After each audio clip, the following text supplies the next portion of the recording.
As Ash's greatest rival at the time, we were all expecting Gary to lose to Ash in the Johto League. However, what fans weren't expecting was for Gary to give up his goals of becoming a Pokemon Master completely and moving on to become a Pokemon researcher instead. And while this isn't completely left field, as it is a profession and passion that seems to run in the family, it was still incredibly surprising to see the sudden change from Gary, especially since his counterparts in the games and manga both decided to become the Viridian City Gym Leader. So why exactly did the writers make Gary become a Pokemon researcher? Why didn't he become a Pokemon Gym Leader like his counterparts in the series? Let's find out.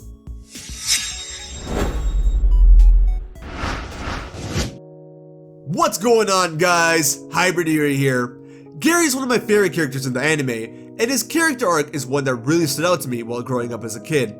Between all of the characters from the original anime, he was definitely the one to go through the most change in every aspect. When it comes to the way he battles, the way he treats other people and Pokemon, to his attitude, and even his future aspirations. Now, as I mentioned earlier, Gary wanting to become a Pokemon researcher is not something that anyone could say makes no sense whatsoever, because Gary is Professor Oak's grandson after all. Naturally, Gary would have been exposed to Pokemon researching from a very young age, and developed an interest in it just by watching his grandfather study and go about his own work. And he kinda demonstrates this when he tells Ash and his friends about his new dream. Gary goes on expounding knowledge of various different Pokemon, as well as expressing a lot of excitement and intrigue about the mysteries of Pokemon and their various different methods of evolution. So the anime did cover that aspect, even if it was only dropped there in the very end. But still, that doesn't explain everything as to why Gary wants to become a researcher. As we all know, the Pokemon characters in the anime tend to share similarities from their in-game counterparts in some way, shape, or form.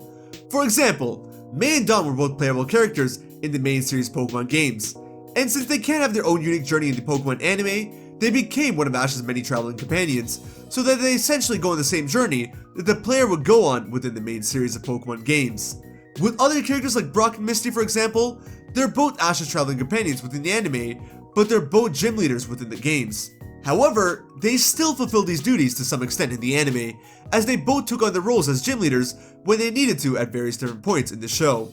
And even if they were just accompanying Ash on the adventure, they still told all the characters that they were in fact the gym leaders of Pewter and Cerulean City, respectively, when they needed to. But Gary doesn't really seem to parallel his in-game counterpart Blue. Blue in the canon games is in fact the player character's rival, which of course, Gary fulfills that role really well for Ash. But in the Johto games, Blue admits that he's a step below Red, and decides to take on the title of the Viridian City Gym Leader after Giovanni's retirement. And in the anime, though Gary admits and accepts his defeat with Ash, he doesn't take this route at all. Not once was the role of Gym Leader offered to him, and instead of Gary being the Viridian City Gym Leader, the current Viridian City Gym Leader, as far as we know, is Agatha, who of course is acting as a temporary gym leader, because they still don't have a gym leader for Viridian City. So even though Giovanni is still shown frequently within the anime, he's no longer the Viridian City Gym Leader, and there's a current spot for a leader open at the gym, but Gary doesn't even acknowledge it. So the plotline could have fit in and made sense within the story, despite Giovanni still being present within the anime. Even within the Pokemon Adventures manga, his manga counterpart Blue also takes up the role of the Viridian City Gym Leader, just like how his in-game counterpart does. So this isn't a plotline that's exclusive to the games. So why? Why have Gary be a researcher instead of a gym leader? Well, I'd say it's because Gary was actually intended to be a researcher from the very beginning of the Johto saga. More specifically rather, because Blue was originally intended to be Professor Oak's assistant in Pokemon Gold and Silver. Yes, there was no sign of this within the Pokemon Gold and Silver games that we all knew and grew up with. However, in the Pokemon Gold 1997 Space World demo, the text from those games reveal a completely different story from the one that we knew. And in terms of Blue and Professor Oak, it seems that 1 year after the events of Pokemon Red and Blue, Blue retired from Pokemon battling and decided to be Professor Oak's assistant, helping him out with his research and even helping the player and rival character within those games, as stated by Professor Oak himself, meaning that while things did turn out differently for him, Blue was originally intended to become a Pokemon researcher, just like how Gary did in the anime, which means that this was the path that was set for Gary from the very beginning, and that between the anime, the manga, and the games, Gary is actually the only one who stuck to the original script and went the way that he was originally intended to go, and it's the other two who made a change in their direction and took the path of becoming gym leaders.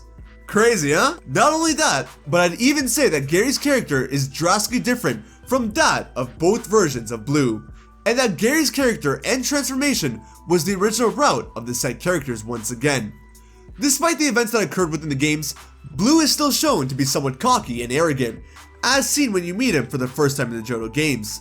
But in the Space World demo, he goes on mentioning how he was arrogant and that it took someone else's help to learn what it means to be humble, to learn humility, which is the exact arc that Gary goes through in all of the Johto saga, despite his counterparts not going through a similar story. In fact, I even made a video on Gary and his humility a few weeks ago, and how humility is the most transformative and strongest aspect of his character, even being the one to teach Ash a lesson here. It's an in-depth look at his character and his significance within the series, as well as a video that I made for your possible growth as well.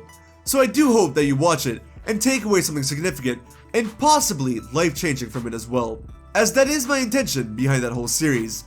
So, it seems clear as day that while the stories for Gary and Blue are drastically different across the various different series in Pokemon, Gary was the one to go with the original story and character development that was designed for them, while Blue went a different route with something new altogether, leading Gary to become a Pokemon researcher, as well as one of the greatest and most memorable characters from the Pokemon anime.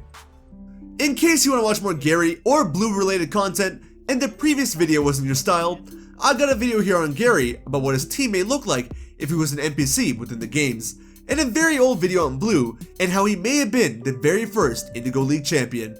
Check him out if you're interested. Thanks for watching, guys. I hope you enjoyed. Take care of yourselves, have a wonderful day, and I will see you guys on the next video, alright? Later.